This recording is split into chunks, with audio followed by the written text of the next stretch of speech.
당신의 그림자가 울고 있다. 융이 밝히는 내 안에 낯선 나. 로버트 존슨 지음. 고혜경 옮김. 로버트 존슨. 스위스 취리히에 있는 융 연구소에서 수학한 미국의 정신분석가. 저서 남성 희. 여성 쉬. 우리들 위. 내면 작업. 엑스터시. 여성성의 상실과 회복. 천상의 여인과 함께 눕기. 하늘과 땅 사이의 균형 찾기. 내 그림자에게 말 걸기. 최근 끔찍한 성공을 한 적이 있습니까? 심리학자 칼 융은 종종 주변 사람들에게 이렇게 묻곤 했다. 융은 왜 성공을 묻는 긍정적인 질문에서 끔찍하다는 표현을 했을까? 융은 긍정적인 측면의 이면에는 반드시 이 일에 수반되는 부정적인 측면, 즉 그림자가 존재한다고 생각했다. 그림자란 우리가 외면하거나 숨기고 싶은 자신의 또 다른 모습이다. 융 분석가이자 심리학자인 저자 로버트 존슨은 이 책에서 우리가 평소 무시하고 억압해온 그림자의 중요성을 역설한다. 삶의 균형을 이루기 위해서는 그림자를 인정하고 받아들여야만 인간의 전일성을 회복할 수 있다는 것이다. 저자는 그림자와의 내면을 통해 모순과 갈등을 극복하고 완성된 삶에 이르는 과정을 알려준다. 옮긴 이의 말. 칼 융은 나는 선한 사람이 되기보다 온전한 사람이 되고 싶다라고 말한 바 있다. 흔히 우리는 착하고 바르다는 말과 온전한 혹은 전일적이라는 말을 혼동한다. 마치 일생을 통해 선을 행하고 성인의 자질을 개발하면 우리 안이 빛으로 가득 채워져서 어두움은 저절로 사라질 것처럼 생각한다. 그러나 일반적으로 생각하는 것과는 달리 빛을 밝히면 밝힐수록 어두움 또한 확대된다. 융이 말하는 전일적이란 표현도 빛과 어두움 둘 다 포함하는 의미이다. 그림자란 한마디로 심리의 어두운 측면이다. 그것은 자아의 기준으로 볼 때 우리 내면에 유쾌하지 않고 수치스럽고 받아들일 수 없는 부분들이다. 가끔씩 사라지지 않고 한켠에 쌓여있던 그림자가 불쑥 튀어나온다. 내 안에 이런 면이 있다니라는 탄식이 절로 나온다. 흔히 술에 취하거나 실연을 당했거나 콤플렉스에 강하게 지배받을 때 그림자가 행동으로 옮겨진다. 이때가 바로 우리 각자의 내면에 존재하는 그림자의 정체를 이해하게 되는 순간이다. 이 두려운 존재를 인식하지 못하면 끝없이 타인이나 다른 그룹에 투사하게 된다. 인류 역사의 비극적인 장은 모두 투사의 전시장이다. 남성은 여성에게, 백인은 흑인에게, 그리스도교는 무슬림에게, 나치는 유대인에게 투사를 해왔고 그 결과는 끔찍한 파괴로 이어졌다. 그림자 감싸안기는 분명 고통스러운 도전이 될 것이다. 그러나 자기를 이해하기 위해서는 절대적으로 필요하며 세상의 평화를 위해서도 필연적인 절차이다. 그림자는 어떻게 만들어지는가? 우리는 모두 온전하게 태어났고 온전히 죽기를 바란다. 그러나 인간이 성장 과정 초기에 선악과 나무에 달려있는 신비로운 과일 하나를 따먹는 순간부터 그림자가 만들어진다. 이때부터 삶에서 분리가 일어나는 것이다. 즉 문명화 과정을 통해 사회가 수용할 수 있는 것과 수용할 수 없는 것을 구분하는 작업이 일어난다. 이 과정에서 사회가 거부하고 받아들일 수 없는 특질은 인간 내면의 어두운 구석에 차곡차곡 쌓여간다. 그림자는 우리의 의식으로 적절하게 통합되지 않은 부분이며 우리가 멸시하는 부분이다. 허나 그림자를 오랜 시간 숨겨놓으면 때로는 통제할 수 없는 분노로, 때로는 우울증에 빠지게 된다. 우리가 타고난 자연스러운 특질 중 어떤 부분은 살아있도록 허용하고 또 어떤 부분은 계승되지 않도록 하는 것이 문명이다. 집단 문화가 우리에게 어떤 특정한 양식에 따르기를 요구하는 것을 심리학적 용어로 자기에서 자아와 그림자가 분리된다고 한다. 에덴 동산에서 선악과를 따먹었기 때문에 이런 분리가 유증되어 내려오는 것이다. 나는 이 분리 작업이 어린이들에겐 너무 빨리 진행되지 않도록 해야 한다고 주장한다. 너무 이른 나이에 분리가 일어나면 어린 시절을 잃어버릴 수 있기 때문이다. 어린이는 문명화 과정을 견딜 만큼 강해질 때까지 에덴 동산에 머물도록 내버려 두어야 한다. 선한 특질이 그림자로 둔갑할 수도 있다. 보통은 준거 이하를 그림자로 취급하는데 간혹 기준 이상을 그림자로 여길 때도 있다. 자기 자신의 어두운 면을 감추려고 애쓰는 것보다 그림자의 고상한 면을 발견했을 때 이에 저항하느라 더 큰 에너지를 쏟는다는 사실은 흥미롭다. 자신이 무능하다는 사실을 깨닫게 되는 것보다 심오하고 고결한 특질을 지닌 존재라는 사실을 발견할 때 혼란스러움은 훨씬 더 커진다. 우리는 이 양면을 다 가지고 있다. 문명화 과정은 반드시 필요하다. 그래서 우리는 그림자를 만들어야 한다. 하지만 문명화 이후 상실된 전일성을 되찾는 것도 중요하다. 분리된 상태로 계속 살아가게 되면 진화가 거듭될수록 분리로 인한 고통은 커질 것이다. 빛과 그림자의 균형 찾기.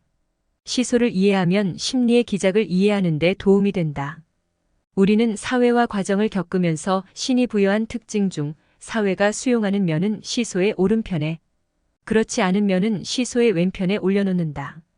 이 시소 게임에 적용되는 불변의 법칙은 신이 부여한 온전한 특질은 하나도 버릴 수 없고 오직 시소 한쪽에서 다른 쪽으로 옮기는 것만 가능하다는 것이다. 사람이 평상심을 유지하려면 시소가 균형을 이루어야 한다. 바른 쪽에 드러나는 특질을 선호한다면 반대쪽에도 동일한 무게를 지니는 뭔가로 균형을 맞춰야 한다. 이 법칙은 사람이 어떻게 180도로 돌변할 수 있는지를 설명해 준다. 알코올 중독자가 어느 날 금주맹신자로 변하고 보수주의자가 어느 날 그 반대극으로 돌아선다. 이런 사람들은 단지 한 극에서 다른 극으로 돌아서기만 했을 뿐 내면에 쌓이는 것은 아무것도 없다. 또 시소 위에 너무 많은 것을 올려놓아서 지렛대가 부러질 수도 있다. 이 상태를 정신이상이나 신경쇠약이라 부를 수 있다. 무너져 내린다는 표현이 이런 상황을 정확하게 묘사해준다.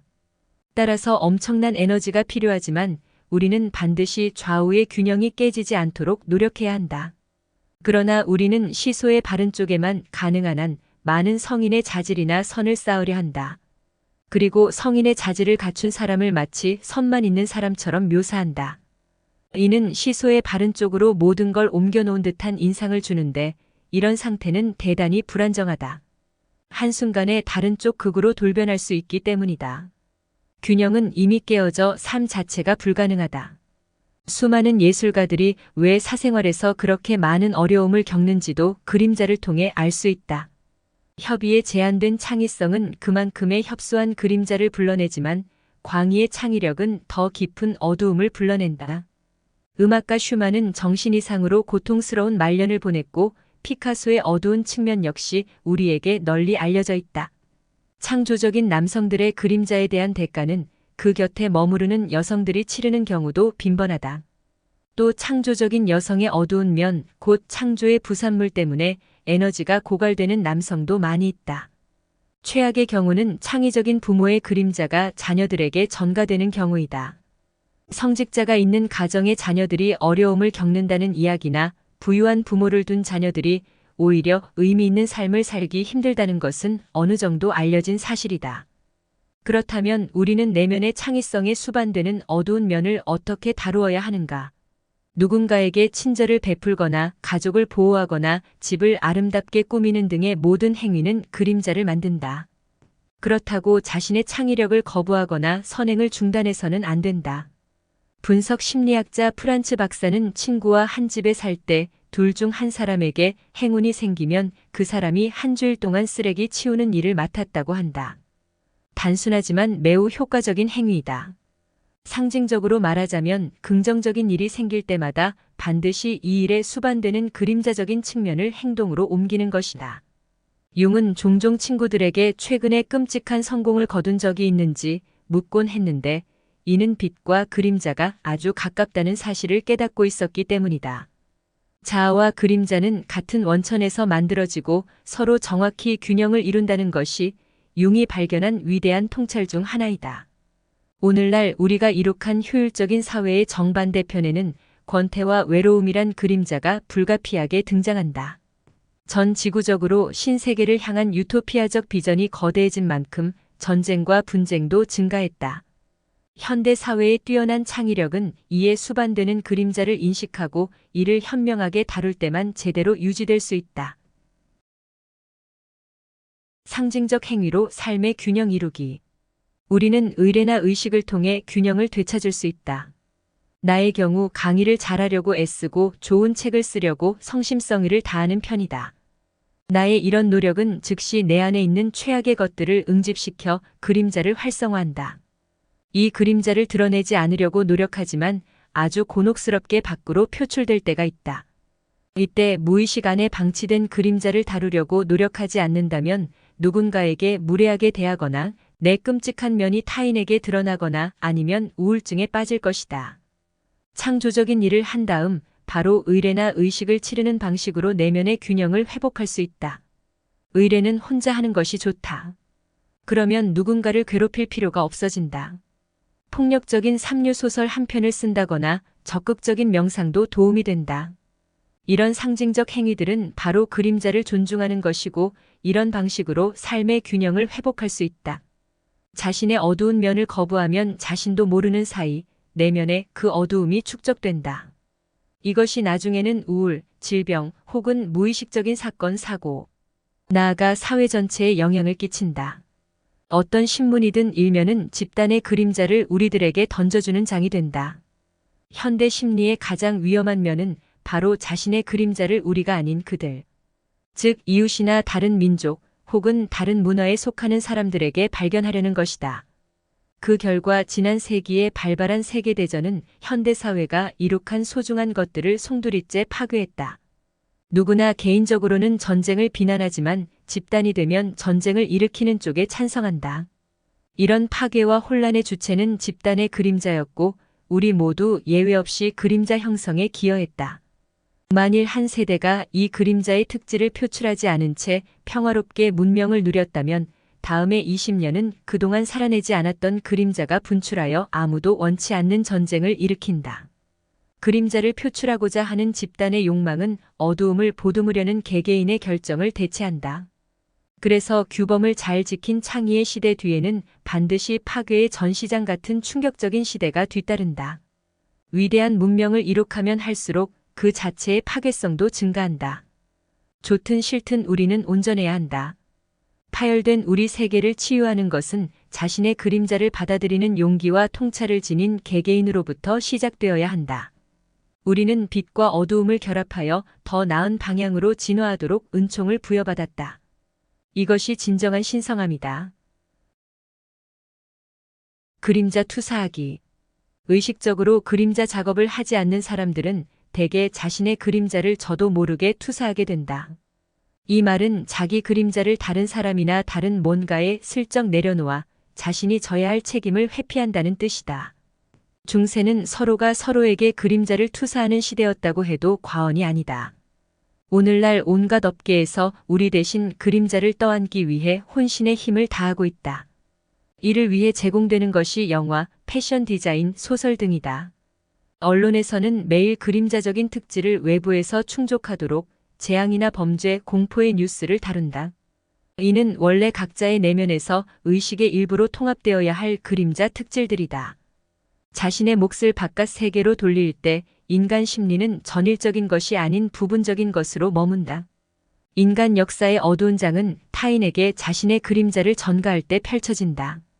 남자가 여자에게, 백인이 흑인에게, 가톨릭이 무슬림에게, 자본주의가 공산주의에게, 무슬림이 힌두에게 그림자를 투사한다.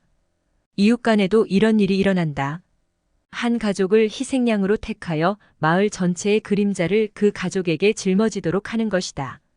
사실 이웃뿐만 아니라 대부분의 집단이 무의식적으로 구성원 중 한 사람을 왕따로 만들어 그로 하여금 공동체의 어두움을 혼자 감내하게 만든다. 그림자는 종종 애완동물에게 발길질하는 것처럼 사소하고 일상적인 방식으로 등장하기도 한다. 그림자를 전가하는 최악의 상태는 부모의 그림자를 자녀들에게 짊어지게 하는 것이다. 이 경우 자녀의 마음은 분리되어 자아와 그림자의 전투가 일어난다. 또래의 다른 청소년들이 짊어지는 그림자보다 훨씬 더 큰 그림자를 성장기에 감당해야 할 뿐만 아니라 이들이 결혼하면 다시 자녀들에게 그림자를 전가하려 든다. 만일 여러분이 자녀들에게 최대의 가능성을 열어주고 싶다면 자녀들에게서 자신의 그림자를 덜어주라. 심리학적으로 말해 자녀에게 깨끗한 유산을 남겨주는 것이 가장 위대한 상속이다. 대개 다른 사람들이 그들의 그림자를 내게 전가하는 경우 내 안의 그림자가 폭발하여 전투가 불가피해진다. 내 안의 그림자가 점화를 기다리는 석유통 같을 때 내 신경을 거스르는 사람이 등장하면 한판 싸움이 일어나는 것이다. 이처럼 누군가 자신의 그림자를 투사해 온다면 먼저 대응하지 말고 싸움꾼이 지나가도록 내버려 두라. 마하트마 간디는 이렇게 말했다. 눈에는 눈, 이에는 이라는 식으로 대한다면 너는 눈 멀고 이 빠진 세계로 떨어지게 될 것이다. 타인의 그림자가 노출된 곳에서 대응을 하지 않는다는 것은 천재적인 능력이다. 여러분이 의식적으로 자신의 그림자를 다룰 수 있다면 그림자 투사를 거부하고 끝없이 되풀이되는 복수의 악순환을 멈출 수 있다. 그림자 안에 숨겨놓은 황금. 우리는 종종 우리들이 지닌 숭고한 특질을 자기 것으로 받아들이기를 거부하고 이것을 가진 다른 대리인이나 대용품을 찾는다. 우리가 영웅에게 빠져드는 것은 내 안에서 숭고한 특질을 발견하는 것보다 멀리서 남을 추앙하는 것이 쉽기 때문이다. 나는 상대방이 지닌 숭고한 특질을 감지하는 특별한 감각을 지니고 있다. 그리고 상대에게 그들의 고귀한 진가를 알려주는 걸 좋아한다. 그러면 상대는 온몸으로 나의 칭찬에 저항한다. 굳이 저항하지 않더라도 자기의 고유한 특질을 받아들이지 않고 듣기 좋은 말로 빠져나간다. 진정한 아름다움이나 가치는 그것을 바라보는 사람의 눈앞에 있다면서 말이다. 자신의 그림자를 타인에게 투사하면 두 가지 면에서 잘못될 수 있다. 첫째, 자기의 어두움을 타인에게 전가하여 다른 사람에게 해를 끼친다. 그렇지 않으면 자기 안의 밝은 면을 전가해서 자기 대신 상대방이 영웅이 되어주기를 원한다. 이는 상대에게 대단히 무거운 짐을 지우게 되는 것이다. 둘째, 자기 그림자를 내던져 버림으로써 스스로 황폐해진다. 성장과 변화의 기회를 상실하면 황홀경을 경험하는 순간도 놓치게 된다. 우리의 그림자 안에는 엄청난 에너지가 겹겹이 쌓여 있다. 자아를 탐구하여 이미 내 능력을 잘 알고 있다면 그림자로 눈을 돌려보라. 자신의 삶에 관한 놀랍고도 새로운 면을 찾을 수 있을 것이다. 그림자 속에서 찾는 중년의 에너지. 중년에 이르면 문화화 과정은 거의 완결된다. 그런데 이 시기는 아주 메마르다. 마치 모든 에너지를 다 쥐어짜낸 듯한 느낌이다. 이 시점에 이르면 그림자의 에너지는 어마어마하게 커져 우리가 그토록 애써 이룩한 모든 것을 한꺼번에 전복시킬 만한 폭발력이 생긴다. 이 단조로운 삶에서 벗어나기 위해 사랑에 빠지거나 이혼을 하거나 직장을 그만두는 파란을 일으킬 수도 있다. 극단적으로 위험해지는 순간이다. 그렇지만 그림자 속에서 에너지를 얻어 바르게 사용하는 법을 배운다면 삶의 새 장을 여는 계기가 될 수 있다. 내게 상담을 받은 예술가가 있다. 자기의 분야에서 성공을 거두었지만 자신의 일로 인해 완전히 지쳐 있었다. 새로운 생명력을 찾기 위해서는 지금까지 살아내지 못한 그림자와 접촉해야 한다고 일러주었다. 평생 바른 생활인으로만 살아왔기 때문에 그림자와 접촉하기란 대단히 힘든 일이었다. 하지만 자리를 박차고 나왔다는 것 자체가 좋은 출발점이다. 이런 충동을 올바르게 다루면 새로운 창의력의 원천이 된다. 반대로 그것을 어리석게 다룬다면 파멸로 이끌려 모든 것을 잃게 될 것이다. 심리학 잡지인 사이콜로지 투데이의 초기판에 아주 좋은 기사가 난 적이 있다. 나이가 50이 되면 직업을 바꾸라는 충고였다. 동유럽에는 성인들에게 외국어를 가르치는 제도가 있다. 새 언어를 배울 때 생겨나는 에너지는 지금까지 살아본 적 없었던 삶을 살게도 한다. 살다가 새 언어를 배우게 되면 그것이 또 다른 수행이 될 수도 있다. 의례로 그림자 표현하기. 인간이 그림자를 통합하려는 시도 가운데 특히 인상적인 사례가 마리 앙투아네트의 이야기이다. 불현듯 궁중 생활이 따분해진 왕비는 어느 날 땅과 접촉하고 싶은 영감을 받아 직접 소젖을 짜보기로 했다. 그리고 최고의 건축가를 동원해 외양간을 지었다. 그러나 막상 소젖을 짜려는 순간 그 일이 혐오스럽게 느껴진 왕비는 하녀더러 젖을 짜라고 명했다. 왕비의 원래 충동은 정확했다. 왕비에게는 궁정의 형식적인 생활과 균형을 맞출 정반대의 삶이 필요했던 것이다. 만일 왕비가 젖을 짜는 의례를 지속했더라면 그녀의 운명뿐만 아니라 프랑스의 역사가 다른 방향으로 전개되었을지도 모른다. 그러나 왕비는 교수형에 처해졌다. 소젖짜기는 그림자 안의 황금이며 그림자의 긍정적 측면이다. 그러나 우리는 그림자의 긍정적 측면을 받아들이려 할 때 그림자의 어두운 요소를 받아들이는 것 이상의 저항을 한다. 자아와 그림자의 이상적인 균형은 매일 현대인의 삶에 제시되지만 그 사실을 인식하는 사람은 거의 없다. 진정한 창조적 행위는 온전한 실체를 인정하는 것이지 부분적으로 대응하는 것이 아니다. 그 실체는 우리 자신의 온전한 경험을 통해서만 찾을 수 있다. 역설이 삶에 가져다주는 기적. 어두움 없는 빛은 아무런 가치가 없다. 의식적으로 그림자에 접근할 때면 우리가 멀리하고 회피했던 자아의 강력한 일면을 관찰하게 된다. 그 작업을 통해 우리는 마침내 역설의 영역으로 진입하게 된다. 우리는 역설을 통해 대극적인 두 요소의 싸움이나 타협을 넘어선 단일한 눈을 발견할 수 있다. 우리들 대다수는 내면에 존재하는 상반된 것들을 다루느라 삶의 에너지를 소모하며 일생을 보낸다. 상반된 두 욕구를 방치하면 욕구들 사이에서 싸움이 일어나 서로를 포기하도록 만든다. 때로는 타협을 할 수도 있다. 그러나 둘 중 하나를 택하는 것보다 타협이 낫다고 해서 그것이 바람직한 해결책은 아니다. 일을 해야 하는데 일이 손에 잡히지 않는다면 개를 데리고 나가 산책을 할 수 있다. 놀고 싶은 욕구와 일을 해야 하는 필요성을 모두 충족시키고자 한다면 먼저 산책하고 돌아와 마음이 차분해진 상태에서 일을 할 수도 있다. 그러나 이것은 진정한 역설이 아니다. 서로 다른 두 가지 본능이 갈등을 일으키는 상황을 충분히 오래 견딘다면 두 갈등을 다 만족시킬 수 있는 전혀 새로운 통찰이 떠오른다. 이는 타협이 아닌 심오한 이해의 차원이다. 이러한 통찰은 우리에게 삶을 조망하게 해주며 확신을 가지고 해야 할 일을 인식하도록 한다. 인류의 값진 특질 중 하나가 바로 이러한 확신이다.